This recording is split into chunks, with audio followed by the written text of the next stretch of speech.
Thermodynamics हमें किस चीज के बारे में बताती है।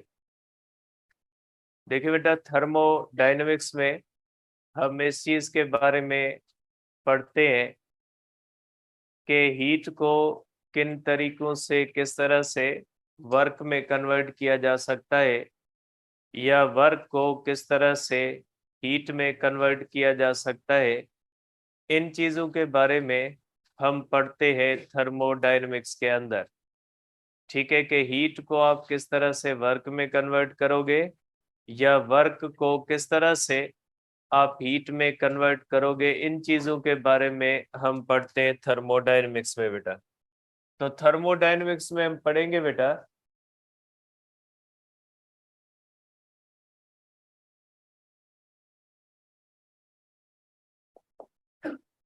ठीक है, थर्मोडायनेमिक्स में हम पढ़ते हैं बेटा स्टडी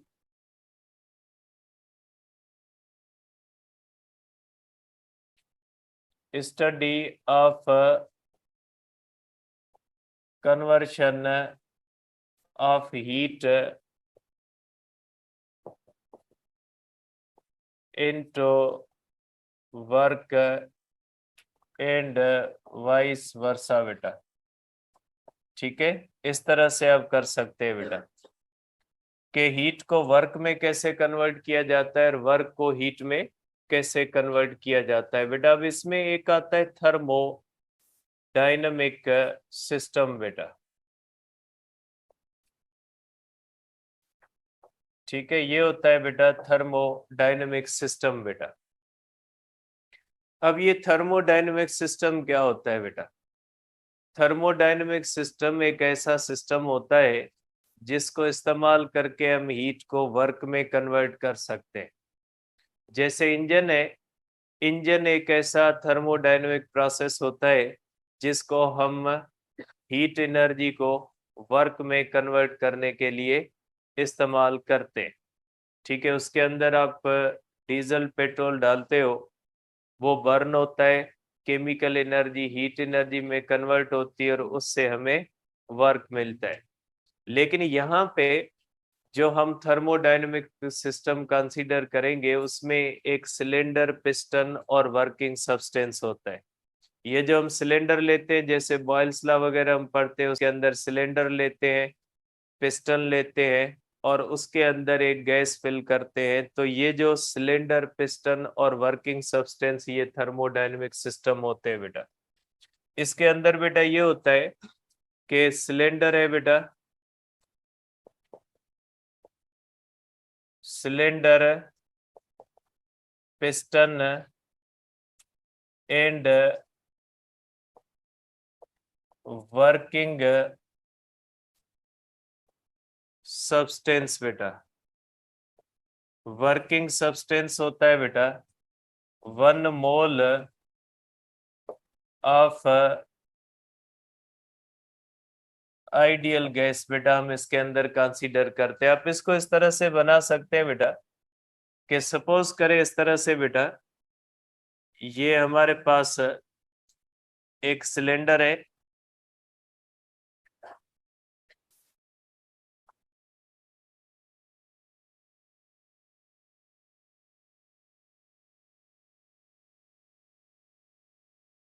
देखिए बेटा ये इस तरह से आप कर सकते हैं बेटा कि ये हमारे पास सिलेंडर, पिस्टन और वर्किंग सब्सटेंस है बेटा। और जो आइडियल बेटा, इस तरह से आइडियल सिस्टम जो होता है, अगर आइडियल हम थर्मोडायनेमिक सिस्टम करें तो आइडियल सिस्टम के अंदर वाल्स और पिस्टन बेटा,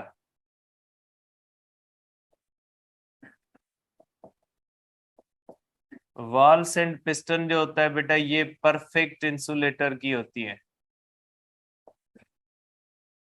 ये परफेक्ट इंसुलेटर की होनी चाहिए, इसके अंदर न हीट आ सके न जा सके बेटा।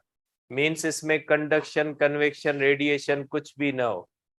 तो जो आइडियल थर्मोडायनेमिक सिस्टम होता है, उस आइडियल थर्मोडायनेमिक सिस्टम के अंदर हीट न आ सकती है न जा सकती। कहाँ से?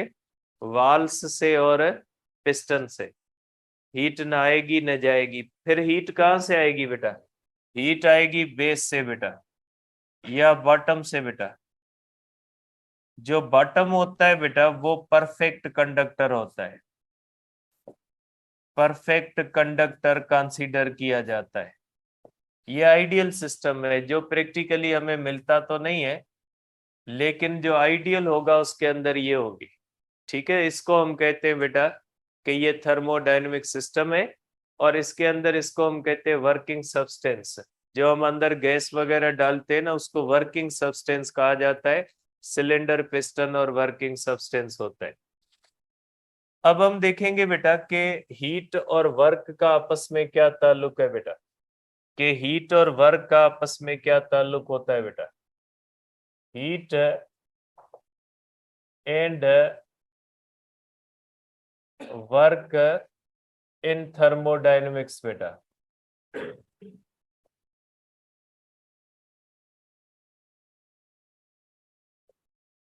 हीट और वर्क का आपस में क्या ताल्लुक होता है बेटा। देखिए बेटा, वर्क आपका पहले भी पढ़ा हुआ है, लेकिन वर्क के बारे में कॉमनली हमारा रट्टा लगा होता है कि वर्क डिपेंड्स अपॉन डिस्प्लेसमेंट। देखिए बेटा, वर्क हमेशा फोर्स की वजह से होता है। जैसे वर्क ग्रेविटी की वजह से होता है, वर्क इलेक्ट्रोस्टैटिक फोर्स की वजह से होता है, वर्क इलास्टिक फोर्स की वजह से होता है, वर्क फ्रिक्शन के खिलाफ होता है। तो बेटा वर्क के अंदर सिर्फ डिस्प्लेसमेंट नहीं होता, वर्क के अंदर फोर्स भी आती है। तो आप कह सकते हैं कि डिफरेंट फोर्सेस के वर्क की नेचर डिफरेंट होती है। आप सब वर्क को 7 चैप्टर के रूल पे नहीं कर सकते। 7 चैप्टर जो फर्स्ट ईयर का है उसके अंदर जो वर्क हम पढ़ते हैं वो वर्क सिर्फ और सिर्फ वर्क अगेंस्ट ग्रेविटी पढ़ते हैं। उसके अंदर जो भी रूल्स रेगुलेशंस हैं वो आप वर्क अगेंस्ट इलेक्ट्रोस्टैटिक फोर्स के लिए नहीं लगा सकते। उसके अंदर जो रूल्स रेगुलेशंस है वर्क इलास्टिक फोर्स के ऊपर नहीं लगा सकते, वही आप रूल्स फ्रिक्शन के ऊपर नहीं लगा सकते। हम एक ही रूल को सब के ऊपर लगाने की कोशिश करते हैं। तो ये माइंड से क्लियर कर दें कि वर्क हमेशा उन्हीं रूल्स के ऊपर परखा जाएगा जो रूल्स फर्स्ट ईयर के चैप्टर 7 के अंदर पढ़े, ऐसी बात नहीं है। ठीक है, वर्क अगेंस्ट फ्रिक्शन तो डिस्टेंस पे डिपेंड करता है। फिर आप क्या करोगे उसको, वर्क डन अगेंस्ट फ्रिक्शन तो डिस्प्लेसमेंट पे तो आप डिपेंड नहीं करवाओगे। Work done against force displacement पे सिर्फ तभी डिपेंड करता है जब वो कंजर्वेटिव फोर्स होती है। जब किसी भी फोर्स के खिलाफ किया हुआ वर्क जो होता है वो पोटेंशियल एनर्जी में स्टोर होता है, तो उस वक्त वर्क डिपेंड करता है डिस्प्लेसमेंट पे। हर वर्क डिस्प्लेसमेंट पे डिपेंड नहीं करता। ठीक है, तो अब देखते हैं कि ये थर्मोडायनेमिक्स का वर्क है। इसको आप उसी वर्क के तौर पे नहीं परखोगे जिस तरह से 7 चैप्टर के वर्क को आप यहाँ पे उसकी सभी रूल्स रेगुलेशंस को यहाँ पे आप अप्लाई नहीं करोगे। कुछ चीजें सेम होंगी, कुछ चीजें क्या हो जाएंगी, डिफरेंट होंगी। तो अब हम देखते हैं कि वर्क और थर्मोडायनेमिक्स का आपस में क्या ताल्लुक है। देखिए बेटा, थर्मोडायनेमिक्स में हमने ये पढ़ा है कि थर्मोडायनेमिक्स में हम हीट को वर्क में कन्वर्ट करना सीखते हैं। तो अब अगर हम हीट को वर्क में कन्वर्ट करना सीखेंगे तो जाहिर सी बात है कि हमें क्या लेना पड़ेगा, थर्मोडायनेमिक सिस्टम तो लेना पड़ेगा ना। थर्मोडायनेमिक सिस्टम के सिवा डायरेक्ट आप हीट को वर्क में कन्वर्ट नहीं कर सकते। इंजन है ना, डीजल पेट्रोल तो आपके पास पड़े है, इंजन नहीं होगा तो आप उसको किस तरह से कन्वर्ट करोगे मैकेनिकल एनर्जी के अंदर।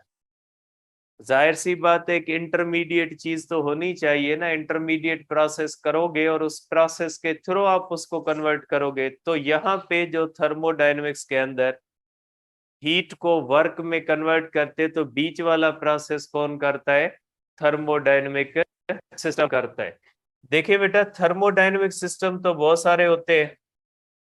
मैं पहला लेता हूं बेटा, यहाँ पे एक थर्मोडायनेमिक सिस्टम लेता हूं जिसके ऊपर मैं रखता हूं कांस्टेंट प्रेशर वाला। सपोज करें मैं एक ऐसा थर्मोडायनेमिक सिस्टम ले रहा हूं जिसके अंदर मैं प्रेशर को कांस्टेंट रखता हूं बेटा। देखें, सपोज करें बेटा कि ये हमारे पास एक थर्मोडायनेमिक सिस्टम है जिसका प्रेशर कांस्टेंट है। ये बेटा एक सिलेंडर है और इसके अंदर मैंने इस तरह से पिस्टन लगाया हुआ है और इसके अंदर इस तरह से गैस फिल्ड है बेटा।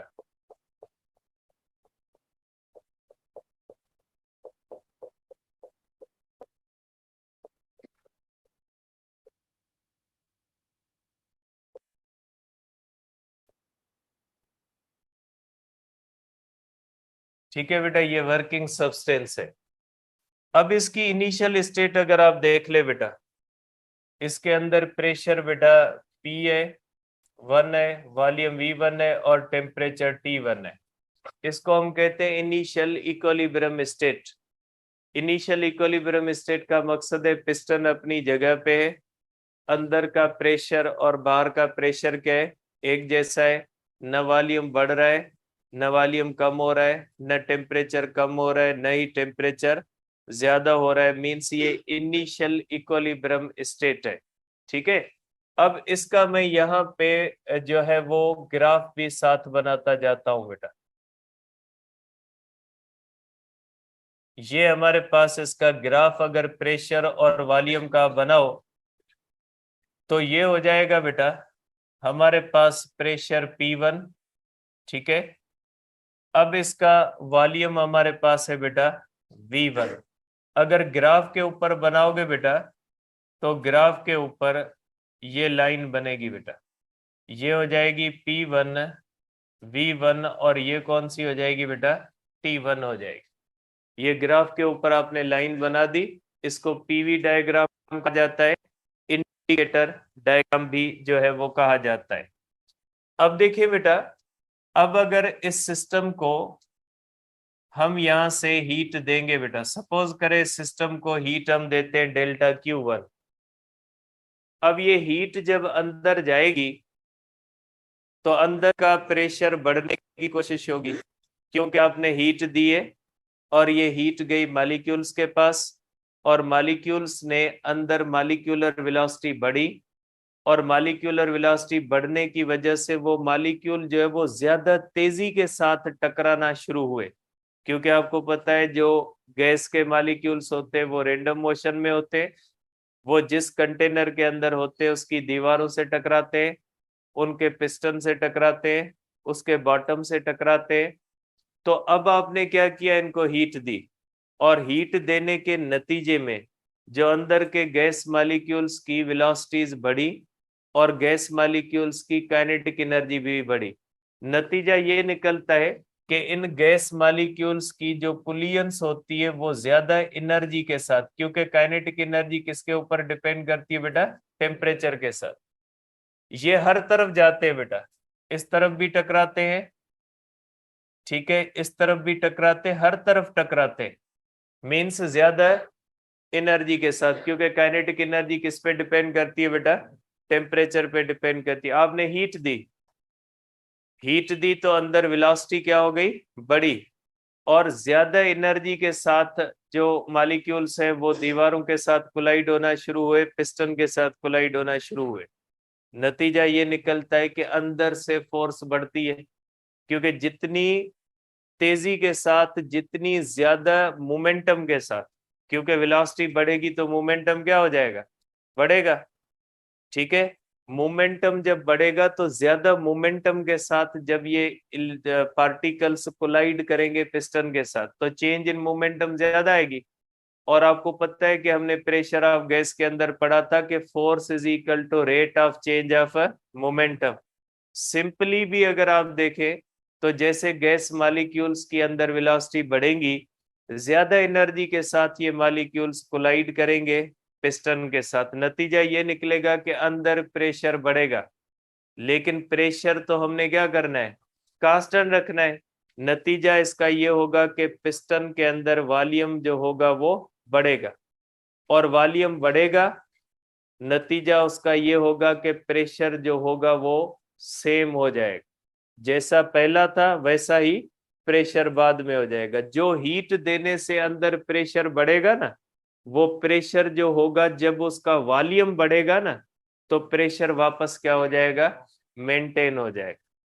ठीक है, तो इसमें ये होता है कि आप कह सकते हैं कि बेटा ये जो होता है, ये इसके अंदर वॉल्यूम के अंदर चेंज आ जाती है, और वॉल्यूम के अंदर चेंज आने से प्रेशर मेंटेन रहता है।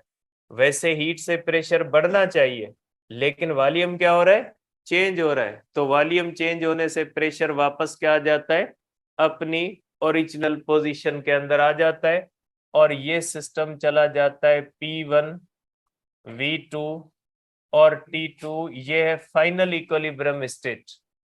आप इसको यहाँ पे बनाए बेटा कि ये हमारे पास बेटा, ये अब कंसीडर करेंगे इसका वॉल्यूम क्या हो गया बेटा, V2।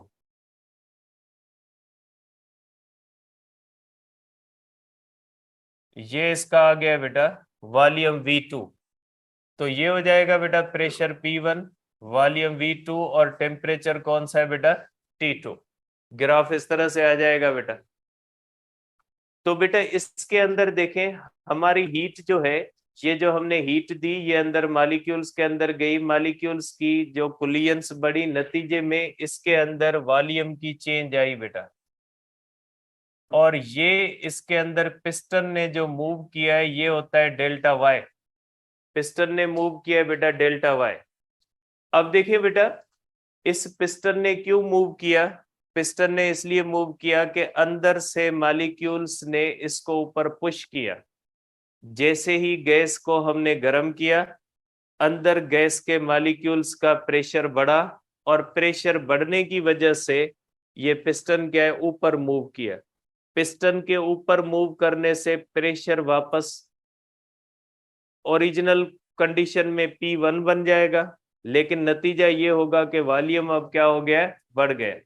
इस पिस्टन ने क्यों मूव किया बेटा, पिस्टन ने इसलिए मूव किया कि अंदर मॉलिक्यूल्स ने उसके ऊपर फोर्स लगाई। और आपको पता है कि ये मॉलिक्यूल्स की जो फोर्स होती है, ये मॉलिक्यूल की जो फोर्स होती है, ये जब लगती है और पिस्टन जब डिस्प्लेसमेंट तय करता है, तो आपको पता है फोर्स लगने से जब कोई भी चीज डिस्प्लेसमेंट तय करती है तो हम क्या कहते हैं, वर्क हुआ है। अब यहाँ पे पिस्टन के ऊपर मॉलिक्यूल्स की अंदर से फोर्स लगी है, और मॉलिक्यूल की फोर्स की वजह से पिस्टन ने क्या किया है, पिस्टन ने डिस्प्लेसमेंट तय किया है। तो हम कहेंगे कि इन मॉलिक्यूल्स की फोर्स की वजह से यहाँ पे क्या हुआ है बेटा, वर्क। और मॉलिक्यूल्स ने ये फोर्स कहाँ से लगाई, जो हमने उनको हीट दी थी। ठीक है, हमने उनको बाहर से हीट दी, उन्होंने वो हीट यूटिलाइज करके पिस्टन के ऊपर फोर्स लगाई, और नतीजे में पिस्टन ने क्या कर दिया, डिस्प्लेसमेंट तय किया। तो इस तरह से हमारी गिवन हीट किस में चली गई, वर्क में चली गई। अब ये वर्क जो हुआ, ये किसकी कास्ट पे हुआ, ये उसी हीट की वजह से हुआ है जो हीट हमने बाहर से दी। अगर हम हीट बाहर से नहीं देते तो पिस्टन मूव नहीं करता। पिस्टन ने मूव इसीलिए किया है क्योंकि हमने बाहर से हीट दी है। तो इसका नतीजा क्या निकलता है कि ये थर्मोडायनेमिक सिस्टम हमारी हीट को किस में कन्वर्ट कर रहा है, हमारी हीट को वर्क में कन्वर्ट कर रहा है। ठीक है, तो अब देखिए बेटा, अगर आप इसको वर्क को कैलकुलेट करना चाहें बेटा, तो आप वर्क को इस तरह से कैलकुलेट कर सकते हैं बेटा। और देखिए बेटा, चैप्टर 7 के अंदर फर्स्ट ईयर के अंदर आपने दो वर्क पढ़े थे, एक work done by variable force और दूसरा work done by constant force. अब पहले ये तय कर ले कि ये work done by constant force होगा या work done by variable force होगा। बेटा जब प्रेशर कांस्टेंट रहता है ना, और ये पिस्टन जब ऊपर मूव करता है, तो मींस ये अंदर से जो फोर्स लग रही है, ये work done by constant force होगा। इस वर्क को हम क्या कंसीडर करेंगे, work done by constant force, क्योंकि इसके अंदर प्रेशर कांस्टेंट रह रहा है। और प्रेशर क्या होता है, फोर्स पर यूनिट एरिया। अगर प्रेशर कांस्टेंट है तो फोर्स हो जाएगी प्रेशर इनटू एरिया।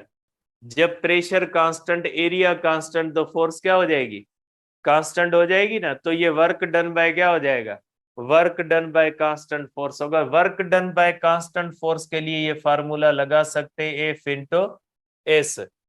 अब यहाँ पे फोर्स कौन सी है बेटा, यहाँ पे आप देख लें बेटा, ये जो फोर्स लगती है ये प्रेशर की वजह से लगती है। प्रेशर होता है बेटा फोर्स पर यूनिट एरिया, तो फोर्स किसके बराबर हो जाएगी, प्रेशर इंटू एरिया। ठीक है बेटा। आपको पता है बेटा ये जो डिस्प्लेसमेंट तय करता है ये किसके बराबर हमने किया है, डेल्टा वाई के अंदर जो चेंज इन लेंथ भी आपके डिस्टेंस कह सकते हैं, ये डिस्प्लेसमेंट या डिस्टेंस तय किया है पिस्टन ने। देखिए बेटा अब इसको रखें आप यहाँ पे, तो ये वर्क हो जाएगा बेटा pressure into area into delta y बेटा। ये pressure area into change in length बेटा, ये डेल्टा वी बन जाएगा। तो आप कर सकते हैं बेटा work is equal to P delta V बेटा। तो ये वर्क का फार्मूला आ गया कि थर्मोडायनेमिक्स में वर्क किस पे डिपेंड करता है बेटा, चेंज इन वॉल्यूम पे। ठीक है बेटा, थर्मोडायनेमिक्स में वर्क किस पे डिपेंड करता है बेटा, वर्क डिपेंड करता है चेंज इन वॉल्यूम पे। अगर आप किसी भी थर्मोडायनेमिक सिस्टम को हीट देते हो और उसका वॉल्यूम चेंज होता है तो वर्क होगा। अगर आप उसके अंदर देखोगे कि वॉल्यूम चेंज नहीं होता तो उसके अंदर वर्क नहीं होगा। जैसे अगर कोई प्रोसेस कांस्टेंट वॉल्यूम पे हो, मींस उसका वॉल्यूम चेंज ना हो, चेंज इन वॉल्यूम क्या हो जाए, जीरो, तो उसके अंदर वर्क नहीं होगा। थर्मोडायनेमिक्स में वर्क जो होता है वो डिपेंड किस पे करता है, चेंज इन वॉल्यूम पे। तो आप कहोगे, यहाँ पे मैं लिख लेता हूं, work in thermodynamics, work in thermodynamics depends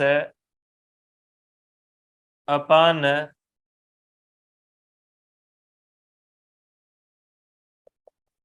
change in volume.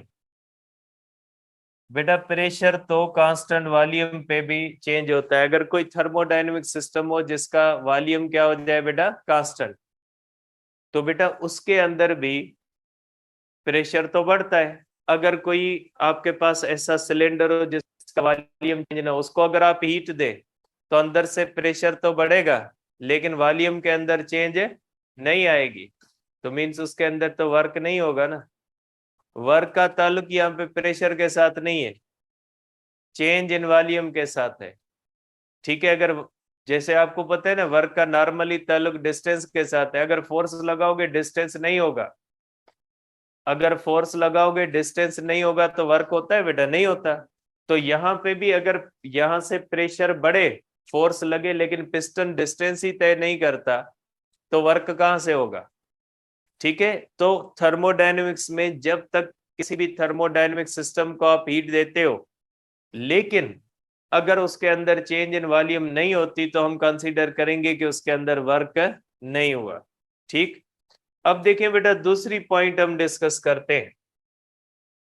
अब देखें बेटा, अगर ये तो मैंने फार्मूला यहां से ड्राइव किया, वर्क ये होता है। अब अगर आप ग्राफ से वर्क कैलकुलेट करना चाहें, देखें बेटा ये इसका बनता है इस तरह से बेटा, ये बेटा ये वो लाइन बनती है जो इस सिस्टम की है बेटा।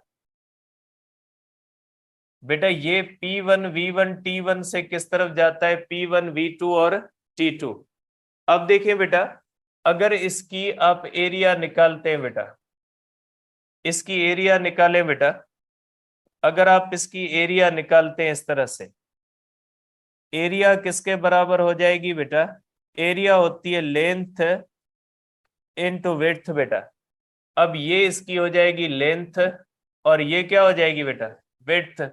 लेंथ के अंदर बेटा देखिए प्रेशर कहां से शुरू हुआ है, जीरो से शुरू होके क्या हुआ है, पी हुआ है बेटा।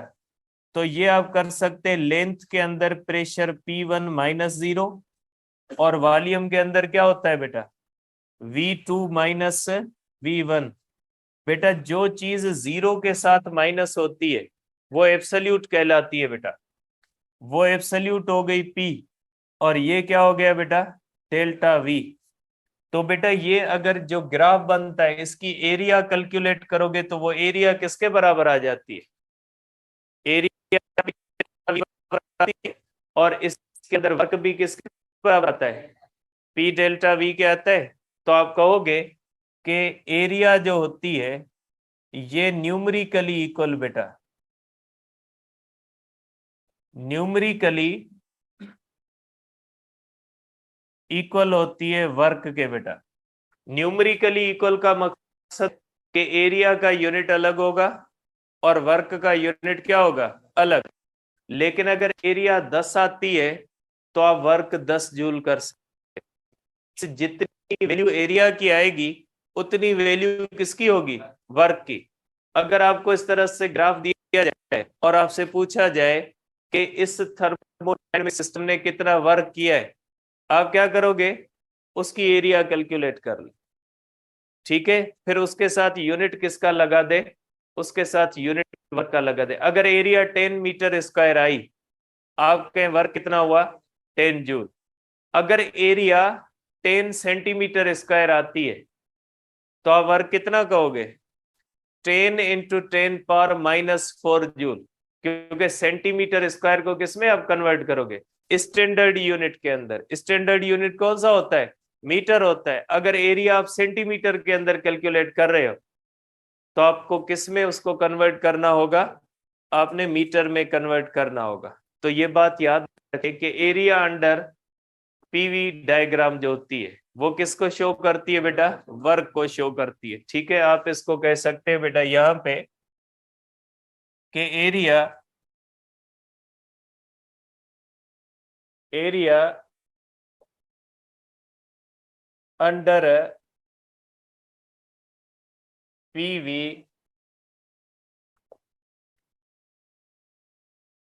डायग्राम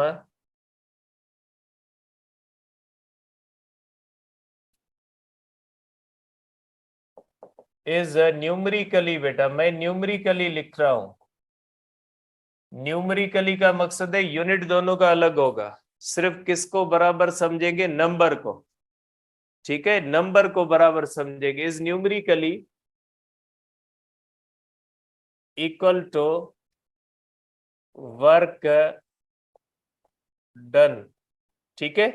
इसको हम कहते हैं कि एरिया जो होती है वो न्यूमरिकली इक्वल क्या होती है बेटा, वर्क डन के होती है बेटा, ठीक है। देखिए बेटा, अब इसके बाद मैं एक और थर्मोडायनेमिक सिस्टम लेता हूं बेटा।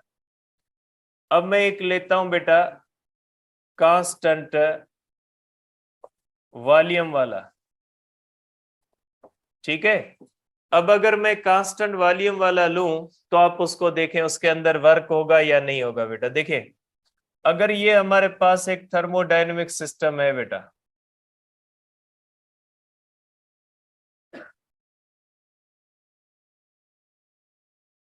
अगर सपोज करें बेटा ये एक थर्मोडायनेमिक सिस्टम है जिसके अंदर आपने इस तरह से गैस ली हुई है, इसका हमारे पास बेटा प्रेशर P1 है, वॉल्यूम V1 है, टेम्परेचर T1 है बेटा, ठीक है। अब अगर इसको आप यहां से हीट दोगे बेटा तो इस हीट का क्या होना है बेटा, ये पूरी की पूरी हीट इसके अंदर जाएगी, इसका वॉल्यूम तो चेंज होना नहीं। अब क्या होगा, अंदर प्रेशर तो चेंज होगा, क्योंकि मॉलिक्यूल की स्पीड्स क्या हो जाएंगी, बढ़ेंगी, और मॉलिक्यूल तेजी के साथ कोलाइड करेंगे पिस्टन के साथ। पिस्टन के ऊपर फोर्स भी लगाएंगे, लेकिन पिस्टन क्या करेगा, डिस्प्लेसमेंट तय नहीं करेगा। तो वर्क क्या हो जाएगा बेटा, वर्क 0 हो जाएगा, ठीक। अब देखिए मैं इसका ग्राफ बनाता हूं।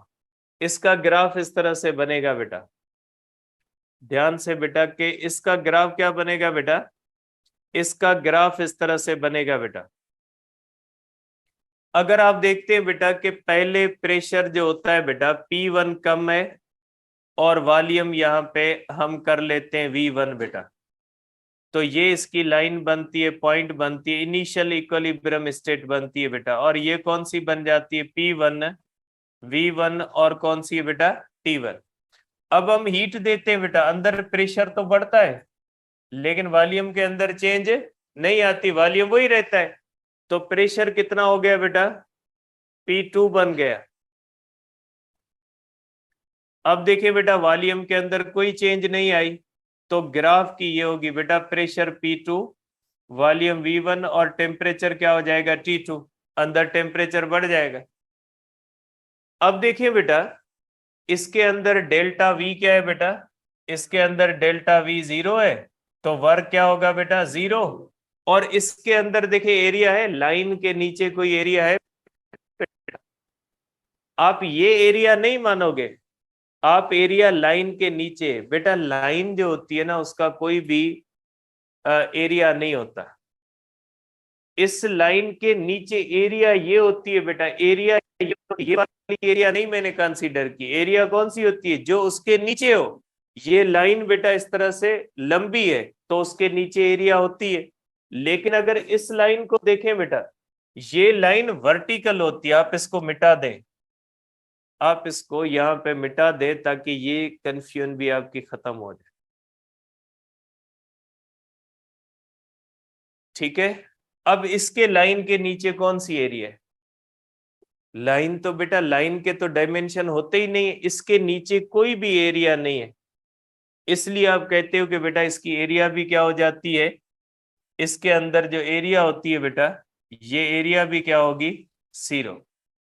ठीक है, देखिए बेटा दो मैंने सिस्टम लिए, एक सिस्टम मैंने कांस्टेंट वॉल्यूम वाला लिया, ये कांस्टेंट वॉल्यूम पे इनिशियल स्टेट से फाइनल स्टेट तक गया, और ये सिस्टम मैंने कौन सा लिया है बेटा, ये मैंने लिया है कांस्टेंट प्रेशर वाला, ये इनिशियल स्टेट से कहां चला गया फाइनल स्टेट पे। दोनों सिस्टम इनिशियल स्टेट से कहां गए फाइनल स्टेट से, लेकिन एक सिस्टम के अंदर वर्क हुआ है और दूसरे सिस्टम के अंदर वर्क नहीं हुआ। थर्मोडायनेमिक्स में इसी को पाथ कहते हैं हम, इसी को हम क्या कहते हैं बेटा पाथ कहते हैं। थर्मोडायनेमिक सिस्टम में इसी चीज को हम पाथ कहते हैं कि वर्क डिपेंड किस पे करता है, वर्क डिपेंड करता है पाथ पे।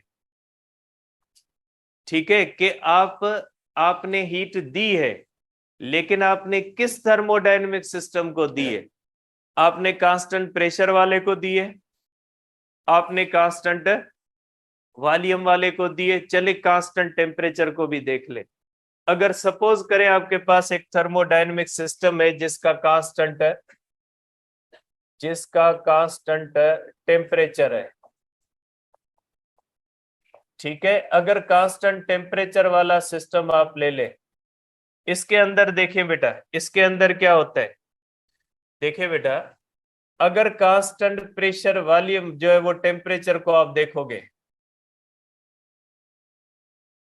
अगर सपोज करें ये एक ऐसा थर्मोडायनेमिक सिस्टम है जिसके अंदर आप कह लें कि टेम्परेचर क्या होता है कांस्टेंट होता है। ठीक है, ये टेम्परेचर कांस्टेंट होता है बेटा इसके अंदर। देखिए इसका प्रेशर ये P1 होगा, वॉल्यूम V1 होगा और टेम्परेचर क्या होगा बेटा T1। इसका भी ग्राफ बनाए बेटा।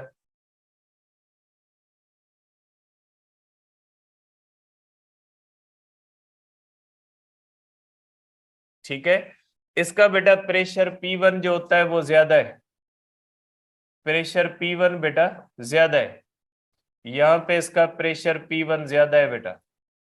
ठीक है, अब बेटा इसका जो है वो V1 क्या है बेटा छोटा है, V1 कम है, तो ये इसकी बनेगी बेटा, ये इनिशियल स्टेट है P1 है V1 है और कौन सी है बेटा T1 है। अब अगर यहां से प्रेशर आप कम करोगे बेटा, अगर आप प्रेशर कम करोगे तो यहां से हीट आएगी, और टेम्परेचर कौन सा है बेटा इसका कांस्टेंट, और ये टोटल की टोटल हीट किस में चली जाएगी बेटा, टोटल की टोटल हीट जो होगी वो किस में जाएगी बेटा वर्क में, क्योंकि कांस्टेंट टेम्परेचर है, मीन्स आपने जो हीट दी उसने इंटरनल एनर्जी तो चेंज नहीं की, तो आपकी गिवन हीट किस में जाएगी, वॉल्यूम तो चेंज हुआ ना, वो किस में चली जाएगी टोटल वर्क में चली जाएगी।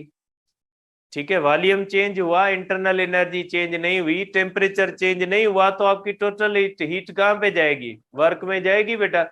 तो ये हो जाएगा बेटा आपके पास प्रेशर P2, वॉल्यूम V2 और टेम्परेचर क्या होगा T1 बेटा। ये हो जाएगा आपके पास बेटा वॉल्यूम V2 और ये आपके पास हो जाएगा बेटा प्रेशर P2। बेटा ये इसकी लाइन बनेगी बेटा। जब आप इसको इस तरह बनाओगे बेटा तो ये बनेगी इस तरह से, ठीक है, ये इस तरह से कर्व्ड लाइन बनेगी। अब इसके एरिया अंडर कर्व देखें बेटा, अब देखें, अब ये work done by variable force होगा, work done by constant force होगा? क्या कहते हैं आप इसके बारे में, वेरिएबल होगा या कांस्टेंट होगा? बेटा मैंने आपको कहा है, आपको पता कैसे लगेगा कि ये work done by constant force है या वर्क डन बाय वेरिएबल? आप देखोगे फार्मूले को, प्रेशर, क्योंकि यहाँ पे फोर्स प्रेशर की वजह से लगती है। प्रेशर किसके बराबर होता है? Force per unit area. Force किसके बराबर होती है? Pressure into area. अगर प्रेशर कांस्टेंट है, क्योंकि पिस्टन की एरिया तो कांस्टेंट है ना, पिस्टन की एरिया तो चेंज नहीं हो रही ना, यहाँ पे वेरिएबल चीज जो हो सकती है वो कौन सी हो सकती है? प्रेशर।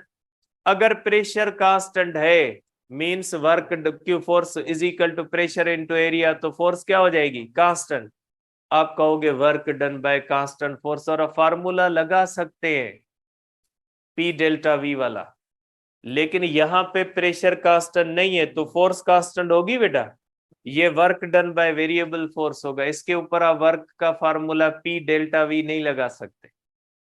जो थर्मोडायनेमिक्स का हमने फार्मूला लगे ना, इस प्रोसेस के लिए नहीं लगा सकते, इसका अलग फार्मूला है, आपके बुक में नहीं दिया हुआ, लॉगरिथम का फार्मूला है, अलग फार्मूला है। क्योंकि आपने चैप्टर 7 के अंदर भी पढ़ा है कि work done by constant force को आप एफ एस कॉस थीटा से कैलकुलेट करते हो, work done by variable force को direct F S cos theta नहीं लगा सकते। तो मैंने यहाँ पे जो वर्क का फार्मूला कैलकुलेट किया है वो किस फार्मूले से किया है? Work done by constant force के ऊपर किया है। तो वर्क डन बाय फोर्स के ऊपर ये वाला फार्मूला ड्राइव हुआ है, तो ये वहां तो नहीं लग सकता जहां पे फोर्स कांस्टेंट है नहीं है। लेकिन एक बात याद रखिएगा, वर्क यहाँ पे भी चेंज ऑफ वॉल्यूम पे डिपेंड करता था, वर्क यहाँ पे भी चेंज इन वॉल्यूम पे डिपेंड करता है, वर्क यहाँ पे भी किस पे डिपेंड करता है? चेंज इन वॉल्यूम पे। फार्मूले चेंज हो सकते हैं, जहां पे फोर्स कांस्टेंट होती है, और फोर्स कहां पे कांस्टेंट होती है? कांस्टेंट प्रेशर पे। जहां पे प्रेशर कांस्टेंट होता है वहां पे आप P डेल्टा V लगा सकते, जहां पे प्रेशर कांस्टेंट नहीं है वहां पे आप P डेल्टा V नहीं लगा सकते। ये आइसोथर्मल प्रोसेस है, आइसोथर्मल प्रोसेस का वर्क P डेल्टा V से नहीं आएगा, आइसोबेरिक का आएगा। आइसोबेरिक प्रोसेस का वर्क आएगा P डेल्टा V से। आइसोथर्मल प्रोसेस का लॉगरिथमिक फंक्शन है, क्योंकि इसका कर्व जो होता है वो क्या होता है? इसका कर्व है, ठीक है। अब देखिए एरिया में बनाता हूं, इसकी एरिया देख ले। देखिए इसकी एरिया ये होती है, अब इसकी एरिया लेंथ इंटू विड्थ से कैलकुलेट कर लोगे बेटा? इसकी एरिया लेंथ इंटू विड्थ से कैलकुलेट होगी? नहीं होगी, क्योंकि यहाँ पे क्या आ रहा है? कर्व आ रहा है। चैप्टर 7 फर्स्ट ईयर के अंदर आपने पढ़ा है कि work done by variable force की जो लाइन होती है कर्व्ड होती है, उसका वर्क कैलकुलेट करने का तरीका अलग होता है, ठीक है। तो याद रखिएगा ये work done by variable force है, P डेल्टा V नहीं लगा सकते, इसका फार्मूला अलग है, ठीक है, वो आपके पास नहीं है, इसका फार्मूला अलग है। लेकिन वर्क यहाँ पे भी चेंज इन वॉल्यूम पे डिपेंड करता है, वहां पे भी चेंज इन वॉल्यूम पे डिपेंड करता है। देखें अब मैंने 3 प्रोसेसेस डिस्कस किए, एक मैंने किया कांस्टेंट प्रेशर, एक मैंने किया कांस्टेंट वॉल्यूम, एक मैंने किया कांस्टेंट टेम्परेचर। तीनों प्रोसेसेस के अंदर वर्क डिफरेंट है। देखिए इसके अंदर वर्क है ही नहीं, ठीक है, और इसके अंदर देखिए एरिया क्या है? इसके अंदर एरिया ज्यादा है और इसके अंदर एरिया क्या है? डिफरेंट है। इसका मकसद है कि थर्मोडायनेमिक्स में जो वर्क होता है वो पाथ पे डिपेंड करता है। वर्क किस पे डिपेंड करता है बेटा? पाथ पे डिपेंड करता है, ठीक है। वर्क पाथ पे डिपेंड करता है, इसका मतलब ये है कि आप कौन सा प्रोसेस इस्तेमाल करते हो। आप आइसोथर्मल करते हो, आप आइसोबेरिक करते हो, आप आइसोकोरिक करते हो, कौन सा प्रोसेस आप इस्तेमाल करते हो? जिस प्रोसेस के अंदर वॉल्यूम की चेंज होती है उसके अंदर वर्क होगा, जिसके अंदर वॉल्यूम चेंज नहीं होगा उसमें वर्क नहीं होगा। वर्क हमेशा डिपेंड करेगा चेंज इन वॉल्यूम पे, चाहे वो कांस्टेंट फोर्स वाला हो, चाहे वो वेरिएबल फोर्स वाला हो, चाहे वो कांस्टेंट प्रेशर का हो, चाहे वो कांस्टेंट टेम्परेचर का हो, चाहे वो कांस्टेंट वॉल्यूम का हो। वर्क किस पे डिपेंड करेगा? वर्क चेंज इन वॉल्यूम ये फिक्स पॉइंट है, लेकिन वर्क के फार्मूले चेंज होंगे। अगर कांस्टेंट प्रेशर का आपके पास प्रोसेस है तो वर्क होगा पी डेल्टा वी से। अगर कांस्टेंट वॉल्यूम है तो वर्क है ही नहीं। अगर कांस्टेंट टेम्परेचर है तो उसका फार्मूला चेंज होगा। फार्मूला चेंज होने का मकसद ये नहीं है कि आप कहो कि चेंज इन वॉल्यूम का ला नहीं ले, वॉल्यूम की चेंज मस्ट है। वॉल्यूम चेंज नहीं होगा वर्क नहीं होगा। फार्मूले चेंज हो सकते हैं क्योंकि एक work done by constant force होता है, दूसरा work done by variable force होता है। हर एक का फार्मूला क्या होता है? हर चीज का तरीका चेंज होता है, हर चीज का फार्मूला क्या होता है? चेंज होता है। ठीक है, तो ये बेटा आप कहेंगे कि वर्क किस पे डिपेंड करता है? वर्क थर्मोडायनेमिक्स में जो होता है वो डिपेंड करता है पाथ पे। मैं लिख लेता हूं यहां पे कि work in thermodynamics, work in thermodynamics depends upon path followed by thermodynamic system to reach initial equilibrium state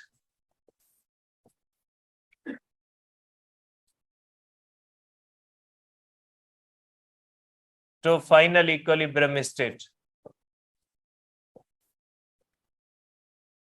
ठीक है बेटा, देखिए वर्क तो जो है वो पाथ पे डिपेंड करता है। क्या हीट भी पाथ पे डिपेंड करती है या नहीं? आपको क्या लगता है बेटा? देखिए इसके अंदर टेम्परेचर भी चेंज होता है और वर्क भी होता है। इसको आपको ज्यादा हीट देनी पड़ेगी। इसके अंदर क्या होता है बेटा? इसके अंदर आप हीट देते हो, वर्क नहीं होता, लेकिन हीट तो देते हो। और इसके अंदर भी आप क्या करते हो? हीट तो देते हो, लेकिन उसकी वजह से वर्क डिफरेंट होता है। Means heat supplied also depends upon path. किसी प्रोसेस के अंदर थोड़ी हीट देनी पड़ती है, किसी प्रोसेस के अंदर क्या देना पड़ता है? ज्यादा हीट देनी पड़ती है। अगर आप आइसोबैरिक प्रोसेस में 10 जूल वर्क हासिल करना चाहते हो, अगर आप आइसोथर्मल प्रोसेस के अंदर 10 जूल वर्क हासिल करना चाहते हो, तो आइसोथर्मल प्रोसेस के अंदर आप थोड़ी हीट से 10 जूल वर्क ले लोगे, क्योंकि उसके अंदर इंटरनल एनर्जी चेंज नहीं होती। आप जितनी भी हीट दोगे वो किस में चली जाएगी? वर्क में। लेकिन वही 10 जूल वर्क अगर आपने आइसोबैरिक में लेना है तो आपको हीट देनी पड़ेगी ज्यादा, क्योंकि उसमें टेम्परेचर भी चेंज होता है। तो आपकी गिवन हीट का कुछ हिस्सा किसमें चला जाएगा? टेम्परेचर चेंज में, और कुछ हिस्सा किसमें जाएगा? वर्क में। अगर आपने 10 जूल वर्क लेना है, आइसोथर्मल से लेना है, तो आप 10 जूल हीट दे दो, आपको 10 जूल वर्क मिल जाएगा। लेकिन अगर आप आइसोबैरिक प्रोसेस के अंदर वही 10 जूल लोगे तो आपको हीट कितनी देनी पड़ेगी? आपको 15-20 जूल देनी पड़ेगी, जिसका कुछ हिस्सा इंटरनल एनर्जी में जाएगा, बाकी 10 जूल आपको क्या मिलेगा? वर्क। इसका मकसद है हीट भी किस पे डिपेंड करती है? हीट भी पाथ पे डिपेंड करती है। Heat supplied also depends upon path। Change in internal energy नहीं होती बेटा। इंटरनल एनर्जी की चेंज अगर आपने करनी है ना, आइसोथर्मल में भी, आइसोकोरिक में भी, आइसोबैरिक में भी, चेंज इन इंटरनल एनर्जी जो होती है वो पाथ पे डिपेंड नहीं करती। आइसोथर्मल में भी होती है, आइसोबैरिक में भी होती है, आइसोकोरिक में भी होती है, एडियाबेटिक के अंदर होती है, इंटरनल आइसोथर्मल के अंदर नहीं होती। टोटल हीट किस में चला जाएगा, वर्क में। लेकिन जहां पे आपको इंटरनल एनर्जी की चेंज करनी होती, आपको उसके अंदर पाथ के हिसाब से नहीं जाना होता। इंटरनल एनर्जी की चेंज पाथ से इंडिपेंडेंट होती है बेटा। चेंज इन इंटरनल एनर्जी, क्योंकि ये स्टेट फंक्शन है, जो स्टेट फंक्शन होता है ना वो पाथ डिपेंडेंट नहीं होता, ठीक है। बाकी ये स्टेट फंक्शन नहीं है। हीट और वर्क बेटा, हीट और वर्क स्टेट फंक्शन नहीं है। हीट और वर्क बाहर से आते हैं, इंटरनल एनर्जी क्या होती है, सिस्टम के अंदर होती है, ठीक है। तो ये आप कहोगे कि change in internal energy is independent of path बेटा, ठीक है। अब एक पॉइंट रहती है, इसको कल डिस्कस करेंगे कि work done by system positive होता है या नेगेटिव होता है। इन चीजों को इंशाल्लाह कल डिस्कस